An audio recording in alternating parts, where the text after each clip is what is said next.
Good morning, students. We will start today the second chapter of the first flight named Long Walk of Freedom. Long Walk of Freedom.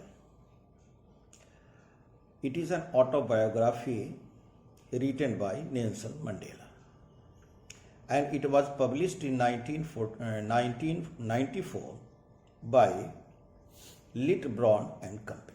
This book was published. In this book, the writer gives his description about early life, about his education, and as he spent 27 years in prison during the white rulers. So it is a good profile of Nelson Mandela. You must know that South Africa was under the white rulers, the British rule, for about 300 years. In 1948, the white rulers, the British rule, introduced a new political system there that was called apartheid. Apartheid was a political system. It was a political system that was based on racial discrimination. By this system, by this policy, the white rulers divided South Africa into two groups, the white and the non-white. The white and the non-white, both the groups were kept separate. Different system of education was introduced there for the two groups. The white were debarred from entering the places, the areas where the white rulers used to live. Even in public places, transportation sources, they were not allowed to enter, which was reserved for white persons. But the African people who were black in color started to oppose this cruel system of apartheid. And there was a long struggle against this cruel system. A large number of African patriots sacrificed their life, and at last the democratic elections were held in 1994, and Nelson Mandela became the first black president of South Africa. He was sworn in as the president of South Africa on May 10, 1994, in Pretoria, the administrative capital of South Africa. Pretoria is the administrative capital of South Africa. And a large number of dignitaries, leaders from all over the world participated in that very inauguration ceremony. And in this topic, we are to learn the first speech that was delivered by Nelson Mandela during his swearing in ceremony. And first of all, he thanks all the leaders, the guests, for participating in the ceremony. And he recalls the whole history, even his own history, during the rule of apartheid policy. He says that the victory of South Africa is the victory of common peace, dignity, and justice. A large number of thoughts flash across his mind while he is delivering his speech. He says that in the first decade of the 20th century when South Africa was under the British rule, there was disaster among the people of South Africa. They were tortured, they were humiliated, they were discriminated by the white rulers. And he compares the last decade of the 20th century when the people are free, democratic institutions have been set up there. He further recalls that a large number of patriots sacrificed their life for the freedom of South Africa from the cruel system of apartheid.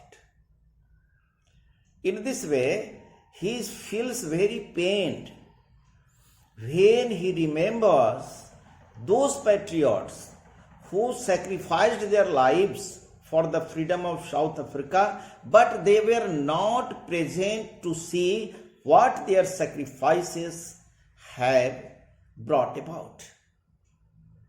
He further says that he very clearly he defines what is courage.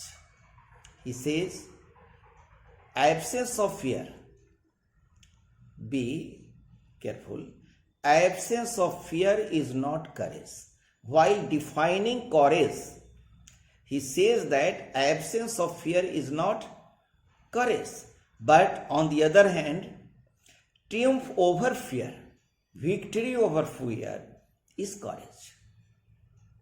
A person who is not afraid cannot be called a courageous person. But a person who conquers the fear is courageous, having courage. Next, he talks about freedom. He says that the meaning of freedom remained changing in his life. When he was a child, freedom meant for him. When he was a child, here Nelson Mandela says, when he was a child, freedom only meant for him running in the fields, swimming in the streams, and riding on the bulls. He further says, when he was a student, freedom meant for him wherever he wants to go, wherever he wants to walk, and whatever he wants to read. The freedom was listening to him.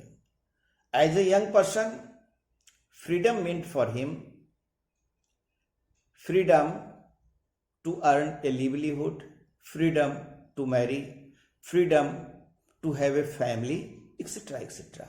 But he says that when he started to feel that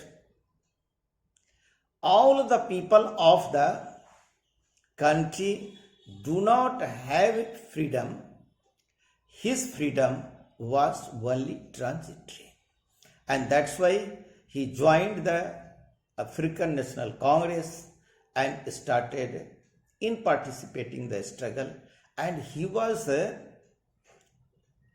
imprisoned for more than 27 years.